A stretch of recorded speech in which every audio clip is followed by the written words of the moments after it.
मेष के लिए कौन से प्लैनेट्स धन कारक होंगे, वो कैसे अपनी कुंडली में देख सकते हैं? डेफिनेटली सबसे पहले तो हम इस कन्वर्सेशन को स्टार्ट करें। मैं एक मैसेज देना चाहता हूं कि हमारी ये जो सारी डिस्कशन होगी ये लग्न राशि के अनुसार होगी, ना कि चंद्र राशि के अनुसार। यानी कुंडली के पहले भाव में जो भी राशि होगी उसके अनुसार आपके जीवन में आपका जो मेन धनकारक प्लेनेट है वो कैसे देखें।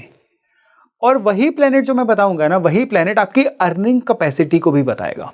अब अर्निंग कैपेसिटी क्या है कि इंसान का कोई एक ऐसा गुण जिसको वो इंसान जो है पैसे में कन्वर्ट कर सके। सीधी सीधी बात। यस। तो जो इंसान अपने उस गुण से दूर भागता है तो वो उतना ही अपने जीवन में पैसे को लेकर स्ट्रगल में आ जाता है। हर लग्न के अनुसार कोई ना कोई एक प्लेनेट ऐसा होता है जो आपको पैसे देना चाहता है। जो चाहता है उसके तरीके से चलो तो जीवन में धन आए।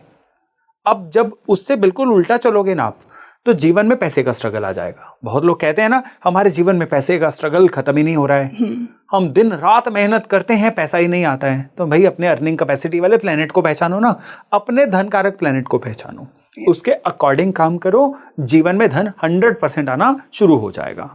और मैं बार बार कहता हूं कि जो जन्म कुंडली होती है ना, ये एक जीपीएस मैप समझ लो आपके खजाने तक पहुंचने का। किसी के जीपीएस मैप से आप अपने खजाने तक नहीं पहुंच सकते हो। आपका अपना जीपीएस मैप है, उसको डिकोड करना आना चाहिए। या और सरल शब्दों में बोलें तो आपकी जन्म कुंडली कुदरत का एक कोडेड मैसेज है, जिसको जब आप डिकोड कर लेते हो तो आपको पता चल जाता है, ओ माय गॉड, मेरी वेल्थ तो यहाँ पे पड़ी हुई है। तो आपकी वेल्थ कहाँ पे पड़ी हुई है? अगर 12 राशियां हैं, 12 लग्न होते हैं, तो हर लग्न के अनुसार जो आपका अर्निंग कैपेसिटी वाला प्लेनेट है उसके बारे में डिस्कस करते हैं। तो ये मोस्टली जो है जन्म कुंडली में जो सेकंड हाउस होता है ना, ये आपकी अर्निंग कैपेसिटी होती है। और जो 11th हाउस होता है वो होता है कि आपका धन आने का रास्ता किधर से है, जिसको इनकम का प्लेनेट बोला जाता है जी। तो सेकंड हाउस, अगर मेष लग्न की बात करें तो सेकंड हाउस बनेगा वृष, टॉरस। अब यहां पे शुक्र जो है, इनकी जन्म कुंडली में इनके धनकारक प्लेनेट बन जाएंगे। सपोज करिए, देखिए सबसे पहले यहां पे जो शुक्र है ना, ये शुक्र इनके लिए लगातार इंडिकेट करेंगे कि ये खाने पीने का काम कर लें। ये इनके लिए ये इंडिकेट भी कर सकते हैं कि इनको शुक्र के वो काम जो काम धन से जुड़े हुए हों। देखिए शुक्र धनकारक भी है।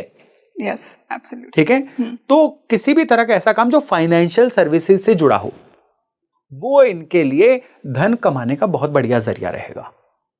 अब सेकंड जो वृष राशि होती है, ये अर्थ साइन होता है, पृथ्वी राशि। तो पृथ्वी राशि का मतलब है कि anything related with earth elements, यानी जेमस्टोन्स का काम हो सकता है, अर्थ की एनर्जीज का, रियल मिनरल्स का काम हो सकता है। ये सारे काम इनके लिए धन कमाने का सोर्स बन सकते हैं। लेकिन इन सबसे ऊपर यहां पे शुक्र कहते हैं कि आपके पास धन तब आएगा जब आप अपनी वाणी को मधुर करेंगे। यहां पे शुक्र सीधे सीधे आपको धन तब देंगे जब आप अपनी वाणी को शुक्रमयी, शुक्रमयी क्या होता है? लवली, सुंदर, वाणी को सौम्य बनाएंगे। जितना यहां पे लोगों की वाणी हार्श होती रहेगी ना, बड़े लोग ना अपनी वाणी को ये कह के हार्श कर लेते हैं, हम तो जी सच बोलते हैं, सामने वाले को बुरा लगे। अरे भाई, जो दिखता है वो बिकता है, दिल के अंदर किसी ने जाके नहीं देखा। दिल के अंदर कोलेस्ट्रॉल और खून होता है, जो दिखेगा वो बिकेगा। तो जिनका धनकारक शुक्र होता है, और स्पेशली मेष लग्न वालों का, उनको दो चीजें हमेशा, अगर धन जीवन में लाना है, ईटिंग हैबिट्स डिसिप्लिन रखो। दूसरे, अपने धन को अगर जीवन में अच्छा से आने देना है तो वाणी को सही रखो। अब यहां पे सेकंड हाउस सीधे सीधे इनकी फैमिली को भी रिलेट कर रहा है। तो इनके धन आने का रास्ता निकलेगा फैमिली बिजनेस को ज्वाइन करने से, फैमिली की जो ट्रेडिशन है उसको आगे बढ़ाने से, वो भी इनके धन कमाने का रास्ता बनेगा। जिनका मेष लग्न है वो फैमिली ट्रेडिशन से दूर जाएंगे ना, तो उनको जीवन में पैसा कमाने में एकदम से स्ट्रगल आने शुरू हो जाएंगे। अब यहाँ पे खाली इतनी सी बात नहीं है, ये तो 2 दूनी 4 वाली बात होगी। एस्ट्रोलॉजी में 2 दूनी 16 भी होता है। तो शुक्र जहां पे बैठे होंगे, अब वो पैसा वहां से देंगे। सपोज करिए शुक्र जो है, मैं देखिए हर घर के बारे में बताऊंगा ना, हमारा ये पॉडकास्ट 5 घंटे का हो जाएगा। तो मैं आपको सिर्फ सिंबॉलिक आइडिया दूंगा। हमारी जो ऑडियंस है ना, बहुत ज्ञानी है, वो अपने आप डिकोड कर लेंगे। सपोज करिए ये शुक्र जो है 3rd हाउस में बैठे हुए हैं। अब 3rd हाउस होता है कम्युनिकेशन का, और शुक्र है किस चीज के? दिखावे के कारक। अब कोई ऐसा काम जिसमें कम्युनिकेशन काफी ज्यादा लाउड हो, यानी सोशल मीडिया, दिखाना, शो बिजनेस, उससे धन आएगा। सपोज करिए शुक्र हो चौथे भाव में, तो कोई ऐसा काम जिसमें प्रॉपर्टीज का कोई लेना देना हो, उससे धन आएगा। अब धनकारक प्लेनेट कुंडली में जिस जिस भाव में जाएगा, शुक्र हो 9th हाउस में, पिता को काम को ज्वाइन करो, या फिर किसी ऐसी तरह का कोई आप अपने फेथ सिस्टम का काम डेवलप करो जिसमें शो बिजनेस हो जाए। आज के डेट में हम देखते हैं ना, कई साधु महात्मा बहुत शो बिजनेस में होते हैं और काफी सारे सक्सेसफुल केवल शो बिजनेस में होने की वजह से होते हैं। ये वाला योग होता है। तो कुंडली हर लग्न वाले को इशारा दे देती है कि आपका धनकारक कौन है, आपको तरीका कौन सा है चलने का जी। अब सपोज करिए कि यही शुक्र 12वें भाव में हो जाएंगे। 12वां भाव है स्पिरिचुअलिज्म का, तो ये वो स्पिरिचुअल प्रीचर बन जाएंगे जो बहुत ज्यादा 5 स्टार प्रीचर है। वो वाले प्रीचर नहीं कि जो पत्थर पे बैठ के भी बोलना शुरू हो जाएं। इनके बैठने का पंडाल भी 50 लाख का लगेगा और इनका जो सोफिस्टिकेशन होगा वो आउट ऑफ द वर्ल्ड होगा, एक क्लासिक। ये वो वाले प्रीचर बनेंगे और फिर ये वो कहते भी पाए जाएंगे पैसा सब कुछ नहीं है, और ये कहने के भी 50 लाख लेंगे और इनको पैसा आएगा भी। तो कुदरत ये हमें पूरी तरह से इशारा देती है कि आपके लग्न के अनुसार आपका धन इजीली कहां से आएगा, बस उस चीज को पकड़ लो, पैसा आना शुरू हो जाएगा। सर इसी से मैं वृषभ टॉरस वालों की बात करना चाहूंगी कि उनके लिए मोस्ट बेनिफिक वेल्थ के लिए प्लैनेट कौन सा? देखिए टॉरस वालों के लिए नो ऑफ कोर्स जो मिथुन राशि है और उसके लॉर्ड बुध जो हैं, ये धन कारक बनेंगे। अब ये जीवन में लगातार जितना नया सीखते रहेंगे, इनको जीवन में धन आता रहेगा। When they stop learning they stop earning. इनका धन कारक है लगातार सीखते रहने से। बुध क्या है? बुध को बच्चा क्यों बोला गया है? बच्चे का गुण क्या होता है? बच्चे का गुण होता है बिना ईगो सामने लाए सीखते रहना। बच्चे को जहां से कुछ सीखने को मिले उसके जैसा हो जाता है। तो ये लोग जब तक जीवन में नई नई चीजें खुद को अपडेट करते रहेंगे, इनके जीवन में धन आता रहेगा।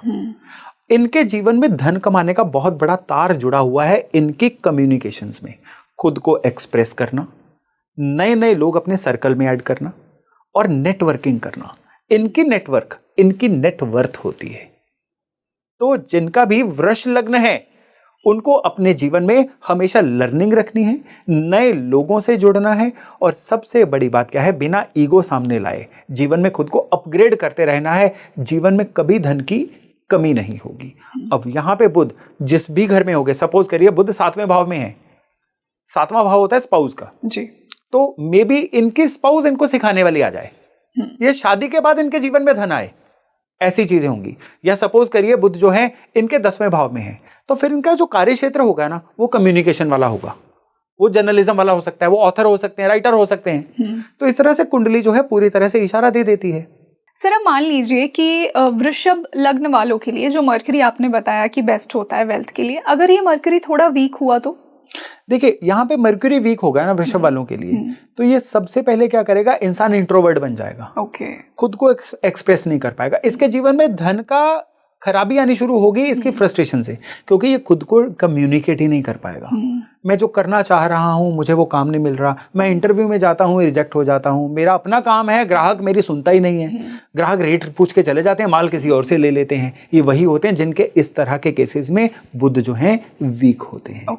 तो इस केस में इनको माँ भगवती की उपासना करनी है, या फिर इस केस में इनको क्या करना है, जो भी इनकी कुंडली के अनुसार जहां पे बुध बैठे हुए हैं उसको स्ट्रॉन्ग करिए, उसके उपाय करिए। और ये उपाय मैं इसी वीडियो के अंत में बता दूंगा कि किस तरह से उपायों को पकड़ना है।